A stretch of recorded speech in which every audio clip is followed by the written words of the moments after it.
Perlahan tapi pasti kasus Omikron di Indonesia terus bertambah. Hingga kini pemerintah mencatat ada 46 kasus Omikron di Indonesia. 98% dari jumlah tersebut merupakan imported case atau dari pelaku perjalanan dari luar negeri. Namun hingga saat ini larangan bepergian ke luar negeri masih sebatas imbauan dari pemerintah. Selain 13 negara yang dilarang, pintu masuk rute internasional masih tetap dibuka. Lantas seberapa berbahayakah varian Omikron ini dan apakah kebijakan publik yang telah diterapkan tepat dan mampu menghadapi varian baru ini? Untuk membahasnya sudah bergabung bersama kita malam ini ahli biologi molekuler Ahmad Rusdan Utomo. Selamat malam Pak Ahmad. Selamat malam Mbak Alfira. Assalamualaikum warahmatullahi wabarakatuh. Waalaikumsalam, dan juga pengamat kebijakan publik Mas Agus Pambagio. Selamat malam Mas Agus. Malam Mas, apa kabar? Alhamdulillah sehat-sehat. Terima kasih waktunya malam ini. Saya ke Pak Ahmad terlebih dahulu. Pak Ahmad, banyak sekali informasi yang beredar, mungkin bisa diberikan penekanan seberapa bahaya kemudian Omikron ini. Ada yang mengatakan gejalanya memang relatif cukup ringan, tapi penularannya sangat cepat dibandingkan varian lainnya. Gambarannya seperti apa Mas Ahmad? Ya, terima kasih Mbak Elvira, pertanyaan menarik ini sebenarnya ya, mengenai virus itu sendiri. Karena saya seorang molecular biologist, jadi saya akan ceritakan dulu update-nya. Bahwa para ilmuwan itu sudah bisa mengisolasi virus ini dan melakukan eksperimen menggunakan sel manusia. Dan apa yang mereka temukan adalah tidak ada bukti pelemahan dari si virus ini. Si virus ini masih mampu menginfeksi sel manusia, bahkan 70 kali lipat lebih tinggi replikasinya dibandingkan varian Delta. Jadi kalau kita bilang ini memang mudah menular, berarti konsisten dengan laboratorium. Yang kedua, kita ketahui juga dari sisi faktanya, mayoritas orang itu ternyata gejalanya ringan. Nah, ini di sini yang menarik. Satu sisi kita ketahui penularan memang lebih cepat, yaitu dari data epidemiologi peningkatan kasus tinggi sekali, tapi dan juga dari laboratorium dia mampu untuk bereplikasi dengan cepat. Namun ternyata dari sisi gejalanya mayoritas ringan. Nah, di sini ini menarik untuk dicermati kenapa kok dia seperti agak berbeda. Bayangannya kalau dia cepat menular, dia bebas lebih cepat, tentunya mungkin lebih virulent. Gitu. Namun kita harus ingat bahwa yang dihadapi Omikron saat ini adalah populasi manusia yang nampaknya termasuk kelompok yang sudah divaksin. Kalau kita bicara pendatang luar negeri, itu aturan untuk bepergian itu sudah wajib vaksin. Ya, saya pikir Indonesia itu sama. Jadi artinya si virus ini menghadapi ruang bermain yang berbeda dibandingkan tahun lalu. Kalau tahun lalu itu mayoritas pasti belum divaksin, ya kan? Jadi kalau seandainya Omikron ini akan muncul tahun lalu, tentu dampaknya akan berbeda. Nah, ini pertanyaan besarnya adalah bagaimana jika para traveler tadi itu masuk ke lingkungan atau wilayah yang ternyata kesiapan imunologi dari populasi tersebut itu lemah, atau belum divaksin, atau progresnya buruk. Ini yang pertanyaan besarnya gitu. Untuk melihat apakah dapat pada manusia. Tentu ini tidak etis kalau misalnya kita kumpulkan orang yang belum divaksin, lalu kita paparkan dengan orang yang infeksius, lalu kita lihat itu sebetulnya kalau mau ekstrim melakukan seperti itu. Tapi kan tidak etis. Ya. Jadi untuk saat ini virus ini masih virus yang sama, akan tetapi kalaupun dia nampaknya gejala ringan, ini ada masalah bias memang. Karena mayoritas ini kita temukan ya, 98% kan dari data Kemenkes adalah orang bepergian kan dari luar negeri. Namun yang kita tidak inginkan adalah kalau ternyata orang yang dari luar negeri itu maskernya nggak benar. Karena mungkin orang ini relatif ringan, tapi bagi orang yang belum divaksin atau tidak siap imunologinya, dia bisa jadi akan mendapatkan gejala kesulitan, terbukti ada yang meninggal karena Omikron ini. Ya karena ini suatu bukan yang mengagetkan, karena ini virus yang sama sebetulnya. Tapi secara kolektif ingat kita berada di di playing field yang berbeda. Demikian Mbak Elvira. Baik, saya ke Mas Agus sekarang. Saat ini pemerintah fokus begitu untuk mengendalikan pelaku perjalanan dari luar negeri dalam hal untuk tes PCR. Sejauh ini bagaimana Anda melihat kebijakan yang sudah dibuat pemerintah untuk fokus pada lini-lini pintu masuk ke Indonesia di berbagai bandara? Ya, sekarang pertama apa yang dilakukan oleh Menteri Kesehatan sudah bagus. Persoalannya peraturan kita yang mendukung kebijakan Menteri Kesehatan itu tidak berkekuatan hukum. Dia hanya sebuah surat edaran. Surat edaran itu menurut Undang-Undang 12 tahun 2011 dan 15 2019 itu tidak ada. Jadi tidak berkekuatan hukum. Itu yang pertama. Kedua, bandara masih dibuka semua internasional. Kenapa tidak hanya satu, Bandara Soekarno-Hatta saja, dalam kurun waktu yang Pak Luhut bilang sampai tanggal berapa, tanggal 3, tanggal berapa, buka itu satu, sehingga mengawasinya lebih mudah. Yang lain tutup dari penerbangan internasional. Itu yang harus dilakukan, dan juga dari pelabuhan. Pelabuhan di nah, di sana di mana di Kepulauan Riau di mana tutup semua. Ya, sekarang mau kemana? Orang semua masuk ke Tanjung Priok atau masuk ke Tanjung Perak atau mana? Itu harus ditentukan. Karena kalau tidak ya pasti akan masuk mudah. Itu saja. Meskipun kita melihat bagaimana rencana pemerintah membuka Bandara Juanda sebagai salah satu opsi agar kita tahu Pak Agus beberapa waktu lalu terjadi penumpukan di Bandara Soekarno-Hatta melihat begitu banyaknya masyarakat pelaku perjalanan dari luar negeri termasuk pekerja migran Indonesia. Menurut Anda ini bukan strategi yang tepat? Dalam situasi begini tidak.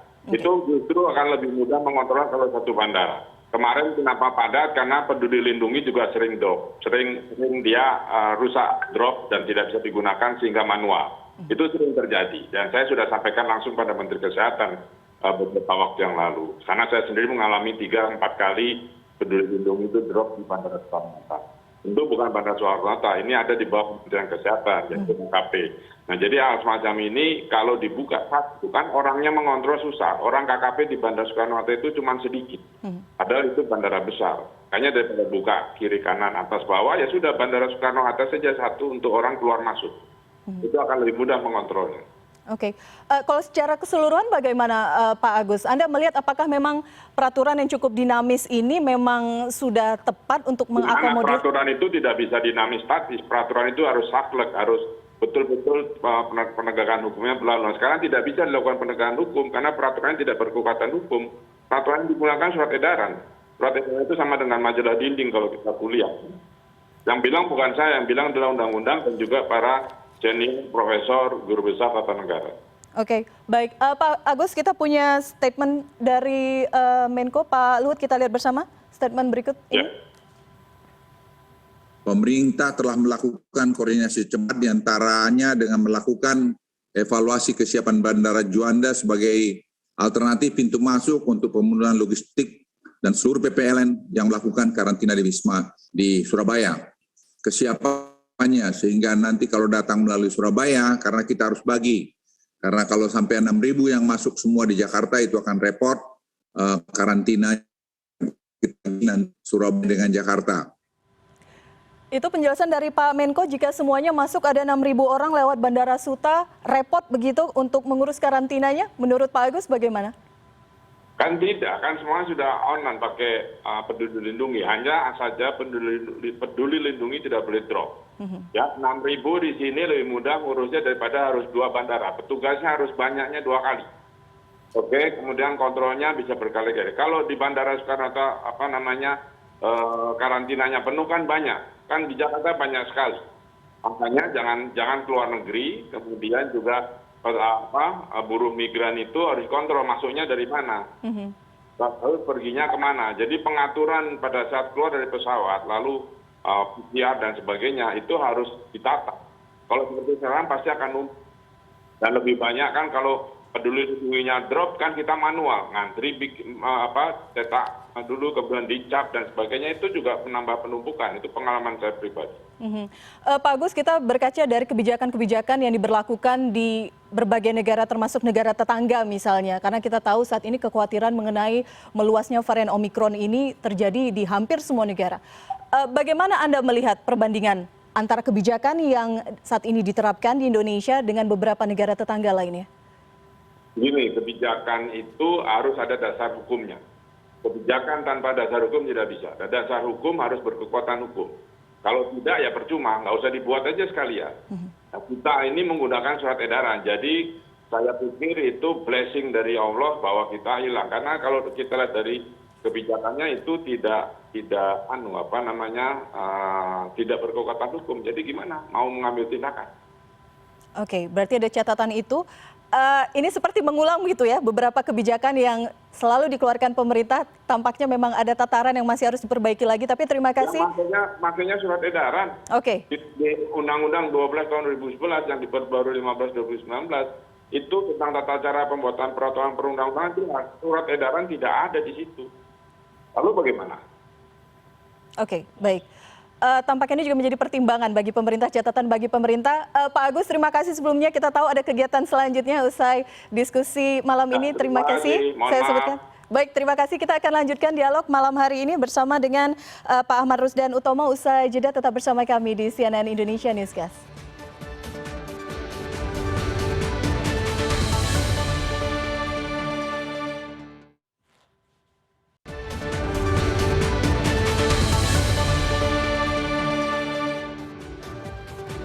Baik, terima kasih Anda masih bersama kami. Kita masih berbicara mengenai varian Omikron dan pagi tadi Menteri Kesehatan baru saja menyampaikan strategi terbaru yang dilakukan oleh pemerintah untuk mendeteksi awal varian ini. Seperti apa? Berikut cuplikan pernyataannya.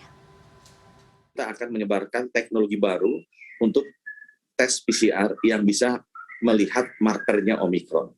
Kita sudah sebarkan di seluruh pintu-pintu masuk luar negeri utama. Sehingga kita bisa lebih cepat mengidentifikasi Omikron menggunakan tes PCR yang cuma 4-6 jam dibandingkan dengan tes genome sequencing yang antara 3-5 hari. Baik, saya masih bersama ahli biologi molekuler Ahmad Rusdan Utomo. Pak Ahmad, tadi kita sudah menyimak bersama pernyataan dari Menteri Kesehatan. Apa sebenarnya tes PCR yang baru ini? Apakah memang teknologi yang baru atau sebenarnya sudah ada di Indonesia tapi terbatas? Terima kasih pertanyaan Mbak Elvira. Jadi saya boleh gunakan bolpen ya untuk mengilustrasikan. Jadi di depan kita ini ada bolpen, teman-teman terlihat nih bolpen ya kuning gitu kan. Nah sekarang bayangkan bolpen ini adalah susunan genetik yang menyandi varian SARS-CoV-2.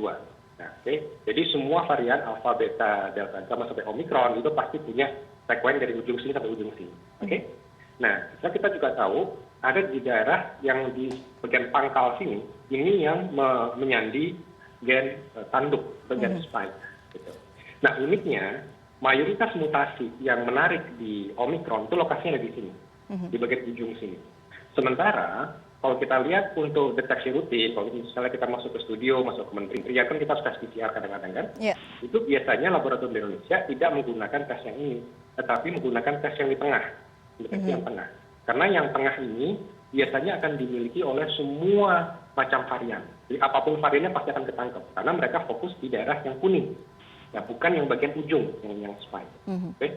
Nah, tapi kalau misalnya kita mau mengatakan, oke, positif PCR. Tapi kita mau mengatakan, ini positifnya ini alpha, delta, beta, omikron, atau apa, kan gitu kan. Maka biasanya itu menggunakan teknik next gen sequencing. Jadi yang tadi kita dengar, Kemenkes akan mengimpor 15 alat baru kan, next gen sequencing. Ya, buatnya sih oke ya, cuma nanti harapannya setelah COVID selesai jangan sampai mangkrak gitu aja. Itu alat mahal banget, gitu. Dan bagus untuk penelitian. Nah, balik ke mengenai masalah tes PCR. Jadi, karena kita sekarang tahu bahwa ternyata ada mutasi penciri di bagian pangkal sini yang menyandi gen tanduk, maka mereka menggunakan kit khusus, jadi sebetulnya reagensia kit PCR, tetapi mereka punya pelacak kimia yang mampu mengidentifikasi darah sini yang positif. Jadi kalau misalnya nih datanya akan lihat dari luas.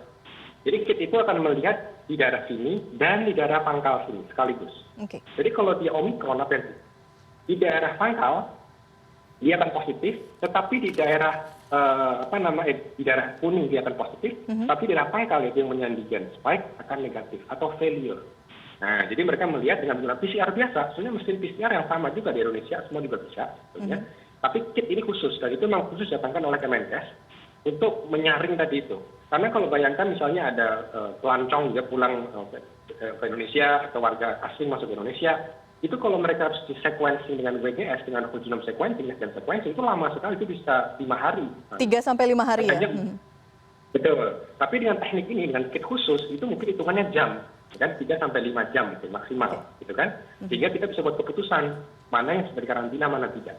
Karena lihat dari daerah sininya, sinyal sini. Makanya kenapa disebut SGTF, Spike Gene Target Failure, karena sinyal ini akan melihat kalau ternyata dia tidak bisa mengenali positif, tapi yang di bagian kuning positif, berarti ada failure di daerah sini, di bagian gen spike ini.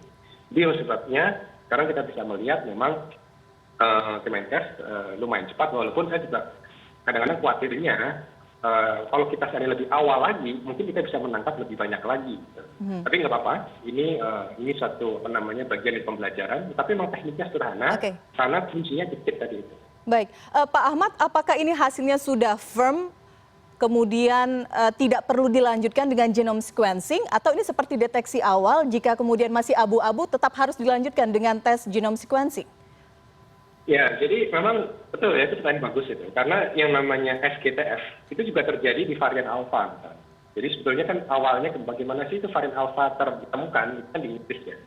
Itu juga tadi, nggak sengaja tadi itu. Karena Inggris itu unik, dia menggunakan chip yang diperiksa di bagian pangkal, di bagian yang kuning tadi. Jadi di bagian sini, di bagian sini. Tapi kan kita harus lihat juga konteksnya. Apakah kalau misalnya kita melihat SGTF sekarang, kemungkinannya apa kalau dia alpha, dari gitu kan. Nah, jadi kalau kita lihat sih, memang ini proses screening betul, dia tidak formal mengatakan, oke ini adalah ini adalah Omicron, tetapi untuk kepentingan kesehatan masyarakat, untuk keselamatan publik, yang penting cepat dulu, mengenali dulu, kalau misalnya salah itu nanti, misalnya. Karena kita sekarang sudah melihat di berbagai negara, memang Omicron tumbuhnya lumayan cepat, kan? Jadi ini yang perlu kita waspadai. Tapi nggak apa-apa, nanti kalau misalnya sudah positif, akan pasti jaring laboratorium NGS sudah diaktifkan sekarang. Mereka istilahnya untuk mengkonfirmasi di belakang. Gitu. Tapi untuk garis depan, kita nggak bisa menunggu dari NGS terlalu lama. Gitu. Jadi ini salah satu trik ya yang dilakukan oleh banyak negara untuk memastikan bahwa orang yang masuk ke negara tersebut betul-betul ada Omicron atau tidak. Oke. Screening awal sudah dipersiapkan, ada 15 alat baru untuk membantu genome sequencing. Pertanyaannya secara SDM, apakah kita cukup mumpuni di Indonesia? Beberapa waktu lalu saya sempat berbincang dengan Bu Nadia dari Kementerian Kesehatan yang sempat menyebutkan masalah SDM. Seberapa sulit kemudian membaca hasil tes ini, Mas? Iya, sekarang memang kalau dibilang canggih, memang canggih. SDM kita ada nggak? Ada. Gitu. Cuma kan memang masalahnya, tapi ini kalau menurut saya sih banyak ya, apalagi sekarang dengan Zoom, dengan internet, dengan online, jejaring komunitas ilmuwan, sebetulnya nggak sulit sebetulnya untuk mengerjakannya. Dan bagi saya sih itu hal yang relatif mudah. Cuma memang sebetulnya bukan di analisanya. Kalau analisa kan kita melihat datanya sudah di layar komputer gitu kan. Tapi memang masalahnya adalah justru di garis depan. Bagaimana kita memastikan materi genetik di awal itu betul-betul aman, tidak terdegradasi, dan nanti ada proses teknisnya. Jadi ketika hendak dimasukkan ke alatnya itu sendiri, apakah ada kecerobohan misalnya salah pencet tombol misalnya gitu kan, atau misalnya dalam memasukkan reagensia, mencampurkan reagensia kimia, jadi tidak hati-hati misalnya, atau ada kontaminasi, ya kan, bukan dari pasien, bukan dari subjek, tapi dari orangnya sendiri misalnya. Nah, hal seperti itu memang harus hati-hati sekali. Tapi menurut saya sih teman-teman itu banyak kok. Di kota-kota besar itu ahli informasi kita jago-jago ya, jadi itu tidak ada masalah. Yang penting berikan mereka kesempatan, insya Allah mereka akan mampu. Oke, baik. Mari berbicara mengenai vaksin. Kita tahu awal tahun depan rencana vaksin booster sudah mulai akan dijalankan oleh pemerintah. Bagaimana kemudian vaksin booster ini bisa membantu mengantisipasi Omicron? Apakah memang cukup seefektif itu atau ini masih menjadi tanda tanya? Ya, ini menarik ya, karena kalau kita bicara booster, apalagi booster yang berbayar, biasanya nanti saya dibully di media sosial sebagai salah vaksin, jualan vaksin. Jadi memang ini menarik sebetulnya. Kalau kita lihat dari datanya, memang nampaknya perlu booster. Ya. Tapi kalau saya pribadi, coba kita lihat dulu data kita di Indonesia. Apakah memang subjek kita, warga negara kita yang divaksin setahun yang lalu, nah, lalu kita lihat, kita bandingkan dengan warga negara kita yang divaksin sekitar 3 bulan yang lalu. Lalu kita lihat proporsi yang mereka terkena COVID, tidak harus Omicron, apapun. Dan bukan cuma terkena positif, tetapi mereka mengalami gejala berat atau kematian. Kalau ternyata dari proporsinya itu menunjukkan eskalasi yang sangat mengkhawatirkan, gitu ya, sudah mencapai titik di luar ambang toleransi kita terhadap proteksi, maka disitulah booster akan dilakukan. Tapi itu pun sebetulnya menurut saya bukan karena mereka yang mampu bayar. Tapi sekali lagi kita gunakan ilmu epidemiologi, kita lihat dari datanya. Itu siapa yang akhirnya memang terkena tadi infeksi dari Omicron misalnya atau Delta atau apapun, kalau dia menerima vaksinnya setahun yang lalu. Kalau ternyata misalnya lansia atau dia punya komorbid, berarti kalaupun misalnya booster itu nanti betul-betul diarahkan untuk mereka, bukan untuk orang biasa. Jadi ini kita harus mulai membiasakan diri kebijakan berbasis data. Ya. Itu yang pertama. Yang kedua, saya lebih cenderung memang untuk pastikan vaksin itu merata dulu. Karena kalau kita lihat mungkin di kota-kota kabupaten itu cakupannya masih kurang dari 50%. Gitu ya. Jadi artinya berbeda dengan kota besar. Kota besar Jakarta itu mulai di 100%. Mungkin Jakarta itu melimpah sekali. Tapi bagaimana dengan Indonesia Raya? Jadi ini kita harus perhatikan juga. Kalau misalnya memang masih banyak yang belum divaksin, mohon itu didahulukan dulu. Jadi kita kalau bicara booster, sekali lagi kita sudah datanya. Apakah betul orang-orang yang mengalami vaksin tahun lalu, ternyata proporsi mereka terkena COVID, gejala berat dan meninggal, ternyata ada peningkatan yang signifikan. Jadi itu ada studinya seharusnya, dan itu bisa menjadi basis kebijakan. Oke, baik, terakhir saya ingin bertanya mengenai Delmicron yang sudah ramai juga di sosial media. Ada yang mengatakan ini varian baru, tapi informasi yang saya terima ini bukan varian baru. Mungkin bisa diberikan pencerahan apakah ini Delta dan Omicron bersatu atau seperti apa? Ya, ini menarik. Ini kayaknya sengaja ini pertanyaan terakhir gitu ya, supaya audiensnya masih tercapture. Benar, jadi kalau kita lihat, ini ada istilah Delmicron ya. Jadi ini sekali lagi pasti bukan varian, tanda kutip varian resminya, itu lebih ke arah casual naming gitu ya. Karena apa? Karena memang saat ini yang dominan itu kan Delta, minimal di Indonesia. Lalu di negara-negara lain sudah mulai agak bergeser nih, Omicron yang mulai banyak. Nah, tapi kan kalau kita lihat secara realita, bisa kita bayangkan, karena memang kantong-kantong. Kantong-kantong di mana mungkin dua varian ini koeksis, gitu kan. Ada yang Omicron, ada yang Delta. Jadi ada dua. Tapi kan pertanyaannya, apakah Delmicron itu adalah bentuk persilangan antar varian, gitu ya.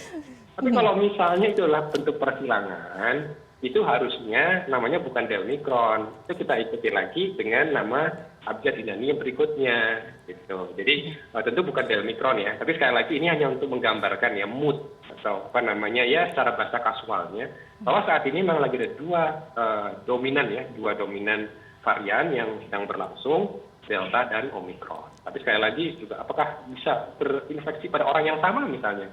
Ya secara posibilitas bisa biasa saja, walaupun kalau menurut saya itu kecil gitu ya. Artinya orang ini mungkin mau bekerja di pusat laboratorium misalnya ya, atau misalnya di rumah sakit yang memang merawat semua kasus-kasus berat. Nah mungkin ada di situ ya, penularan terjadi di tempat dua-duanya. Tapi secara umum mestinya sih enggak. Ya, tapi yang terjadi adalah ada kantong-kantong di mana dalam satu satu penularan ya, tapi dalam satu wilayah itu ada dua varian yang terdeteksi. Tapi sekali lagi bukan dipersilangkan ya, diberikan nama Delmicron. Itu sekali lagi itu casual naming ya, penamaan secara kasual. Oke, jadi jika Anda melihat pesan WhatsApp ada varian baru Delmicron, bisa dipastikan itu hoax begitu ya Pak Ahmad ya? Ya, anggap aja lucu-lucuan aja lah supaya nggak sepaneng gitu kan. Jadi sepaneng, jangan dianggap serius. Oke, baik. Yang pasti protokol kesehatan tetap nomor satu, itu yang harus kita jaga. Vaksin, jika Anda belum vaksin segeralah vaksin begitu, bagaimanapun ikhtiar ini yang penting harus dilakukan. Terima kasih sebelumnya Pak Ahmad Rusdan Utomo, ahli biologi molekuler, sudah bergabung bersama kami di CNN Indonesia Newscast. Selamat malam, salam sehat selalu. Terima kasih. Assalamualaikum warahmatullahi wabarakatuh.